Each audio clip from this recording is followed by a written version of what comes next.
अस्सलामु अलैकुम वरहमतुल्लाहि वबरकातुहू। ऑल इंडिया मजलिस इत्तेहादुल मुस्लिमीन की जानिब से हमने एक मेमोरेंडम तैयार किया अल्हम्दुलिल्लाह। तो हम सरकार को ये सवाल कर रहे हैं कि सरकार ने 1250 करोड़ का जो अनाउंसमेंट किया था ये सही जगह पर अब तक नहीं पहुंचा है। इतने फ़ोन कॉल्स हमको आ रहे हैं या हर किसी को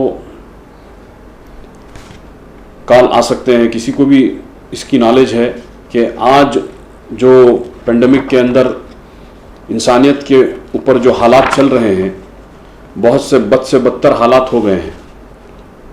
तो मेरा सवाल गवर्नमेंट से ये है कि इन्होंने जो 1250 करोड़ का जो ऐलान किया था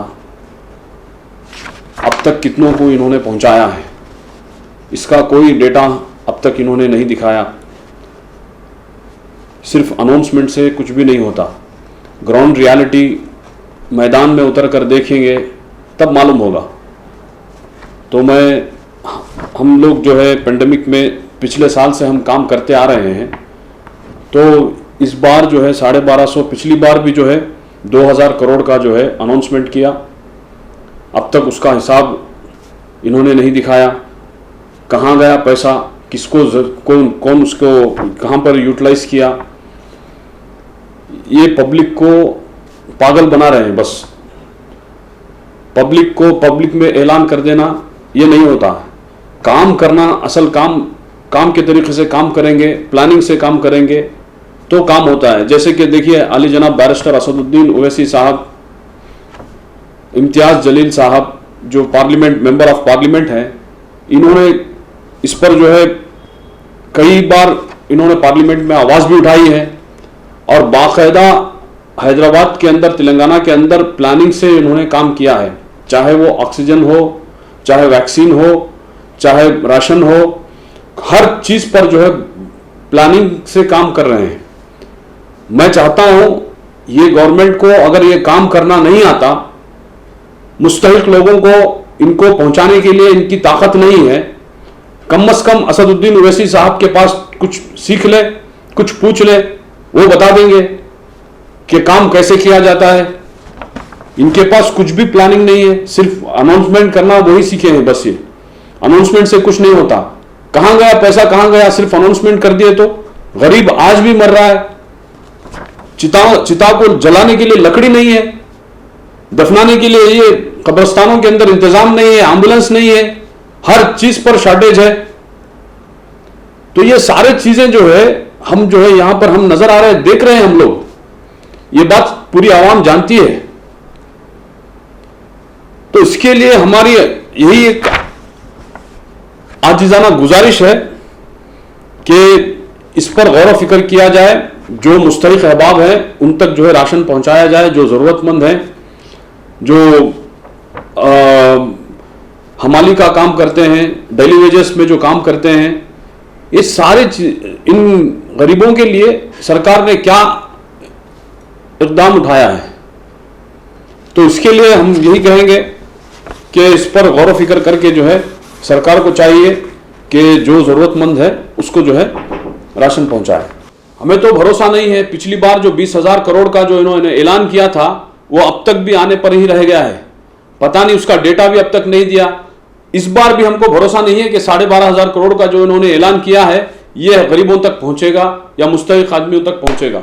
चलो ठीक है, हम मान लिए कि सरकार से हो नहीं पा रहा है, तो यहाँ पर जो पब्लिक ने इलेक्ट किया था एमपीस और एमएलएस को, उनके खोटे में से ये खर्च करते, ये क्यों नहीं किया ये लोगों ने? बताइए, अगर एमपी एमएलएस के खोटे के अंदर अगर इनको सैंक्शन हुआ है, जितना खर्च किए हैं वो पब्लिक के सामने आकर बताएं। देखिए, हमारा ये मानना है आमतौर पर एआईएमआईएम का कि जिस तरह से हुकूमत ने टोटल जो है मिसमैनेजमेंट किया है, उसकी वजह से बहुत ज़्यादा बद इंतज़ामी की वजह से ज़्यादा लोग ब्लैक फंगस और वाइट फंगस और दूसरे जो भी आप डिजीज़ की बात करें उनका शिकार हुए। अगर इसका इंतज़ाम सही से किया गया होता और इस पर रिसर्च सही से की गई होती तो शायद हम लोग इस स्टेज पर आज नहीं पहुंचे होते। हमारी पार्टी ऑल इंडिया मजलिस इत्तेहादुल मुस्लिमीन के सदर बेंगलोर शरीफुद्दीन साहब ने एक लेटर लिखा है चीफ मिनिस्टर को, चीफ सेक्रेटरी को और उसके अलावा चीफ जस्टिस साहब को, और हमारी पार्टी डिमांड कर रही है कि सरकार ने डेडलाइन बढ़ा दिया है अपने लॉकडाउन का, पर सिर्फ डेडलाइन बढ़ाने से डिजीज रुक सकती है पर लोग भुखमरी से मर जाएंगे। पिछले साल हुकूमत ने बहुत सारे लोगों को राशन किट बांटा था बीबीएमपी की तरफ से।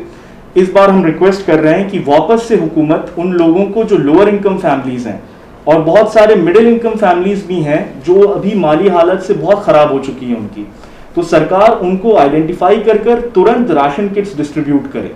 अगर वो राशन किट डिस्ट्रीब्यूट करने में टाइम लगता है प्रोक्योरमेंट का, तो उनको वन टाइम कैश बेनिफिट दे। जब तक सरकार ये नहीं करेगी तो बीमारी से ज्यादा लोग भुखमरी से मर जाएंगे, और हर वो शख्स जो भुखमरी से मरेगा, हम बहुत जिम्मेदारी से ये बात येदियुरप्पा जी को बता देना चाहते हैं, उसके कातिल सिर्फ और सिर्फ आप होंगे। सरकार के पास राशन की कोई कमी नहीं है।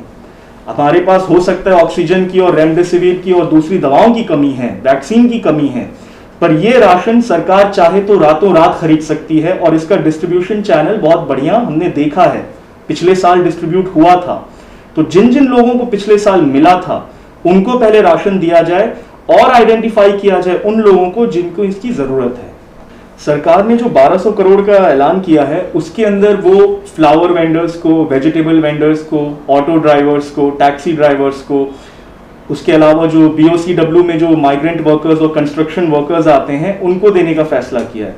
हम ये कह रहे हैं कि फैमिली वाइज आइडेंटिफाई किए जाएं, जो BPL कार्ड है जिनके पास या जिनके पास नहीं है, क्योंकि लॉकडाउन मुसलसल आप मानकर चलें 1 साल से सबका बिजनेस इंपैक्ट हुआ है।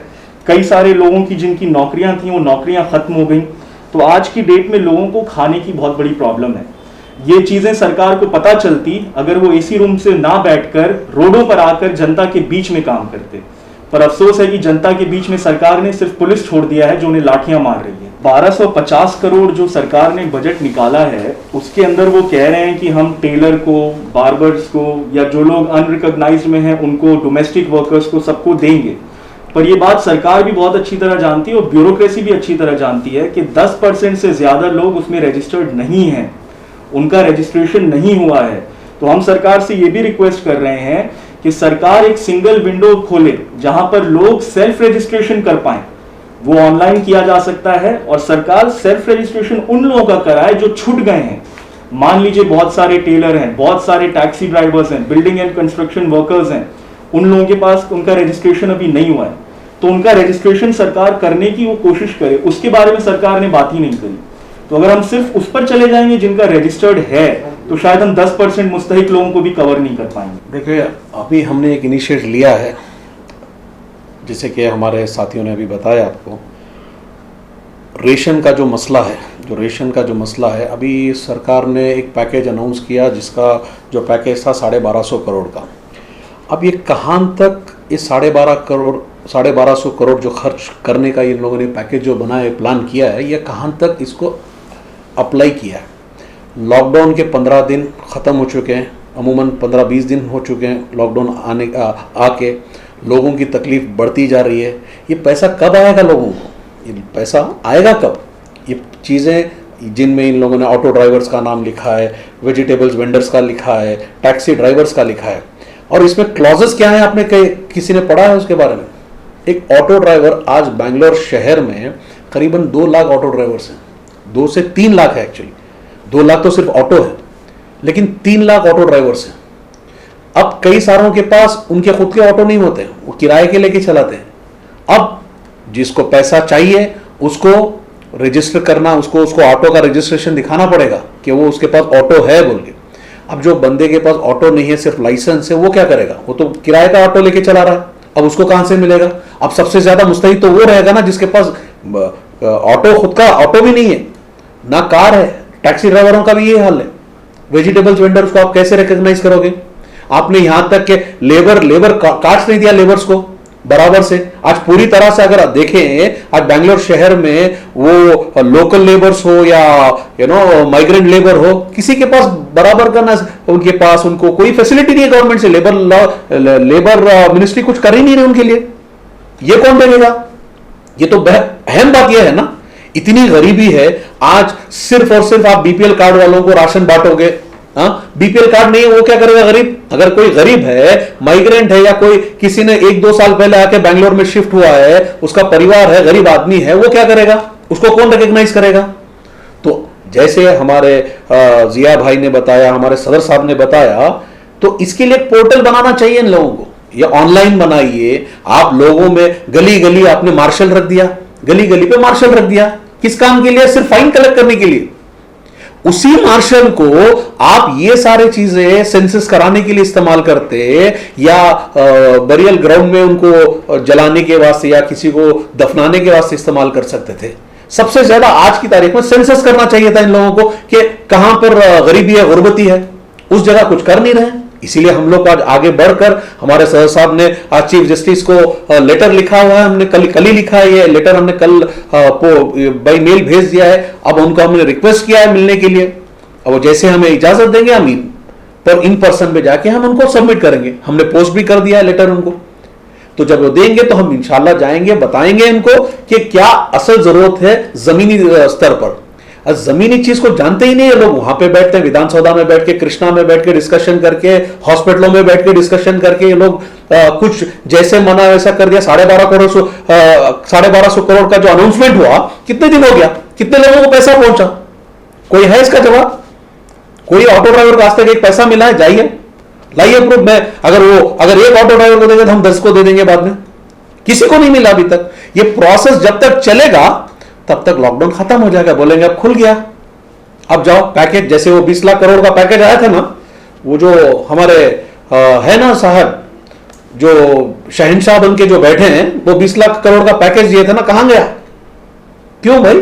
दूसरा वेव आने तक का इंतजार करते रहे, कुछ नहीं किया, लोग को मरने दिया। आज भी मरने दे रहे, हॉस्पिटलों में बेड नहीं है, ऑक्सीजन नहीं है। जो लोग प्राइवेट में ऑक्सीजन प्रोवाइड कर रहे हैं, एनजीओ हो या कोई हमारी तरह पॉलिटिकल पार्टी हो, उन पे भी रोक लगाना शुरू कर दिया इन लोगों ने। ये सारी चीजें हैं, सिर्फ इनका दिखावा है। इनकी जो ये अभी जो प्रेजेंट गवर्नमेंट है, इनके अंदर कैपेसिटी नहीं है एडमिनिस्ट्रेशन को चलाने के लिए। इनका एक्सपीरियंस बहुत जीरो है। इनके पास कोई अच्छे मिनिस्टर्स नहीं है, ना अच्छी इनकी एक एडमिनिस्ट्रेशन है।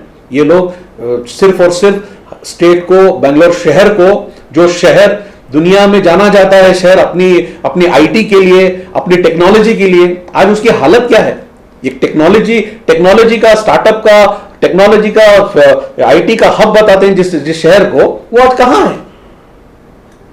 तो हम ये अपील करेंगे गवर्नमेंट से, हम रिक्वेस्ट करेंगे गवर्नमेंट से कि इस चीज पे नजर डालें और इस चीज पे रेशन का जो मसला है इसके ऊपर वर्क करें और जो मुस्तहिद लोग हैं उनको उनका हक पहुंचाए।